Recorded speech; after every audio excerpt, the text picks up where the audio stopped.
يمهد الطاقم التقني في منتخب المغرب بقيادة مدرب وليد الركراكي القائد الجديد لأسود الأطلس،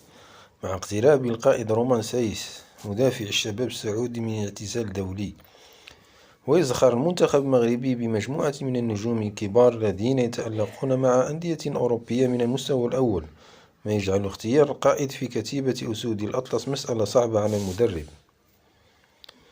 ونال حكيم زياش نجم غالاطاساراي التركي شارة القيادة في مباراتين ماضيتين لمنتخب المغرب أمام أنغولا وموريتانيا بعد غياب سيايس، ويبدو أن وليد الركراكي يجهز قائدا جديدا في أسود الأطلس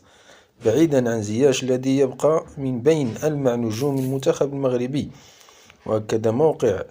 وينواو أن أشرف حكيمي نجم باريس سان جيرمان باتت له صلاحيات كبيرة مع أسود الأطلس، إذ يتمتع بامتيازات خاصة وتتم استشارته في مجموعة من الأمور المتعلقة بالمنتخب الأول. وأشار ذات المصدر إلى أن حكيمي مرشح ليكون القائد الأول خلفا لزميله رومان سايس بحكم المشوار الكبير وبحكم المشوار الكبير الذي بصم عليه النجم المغربي في الدوريات الأوروبية مع ريال مدريد وبروسيا دورتموند وأنتر ميلان وباريس سان جيرمان، وذلك قبل مباريات منتخب المغرب القادمة ضمن التصفيات الإفريقية المؤهلة إلى نهائيات كأس العالم 2022.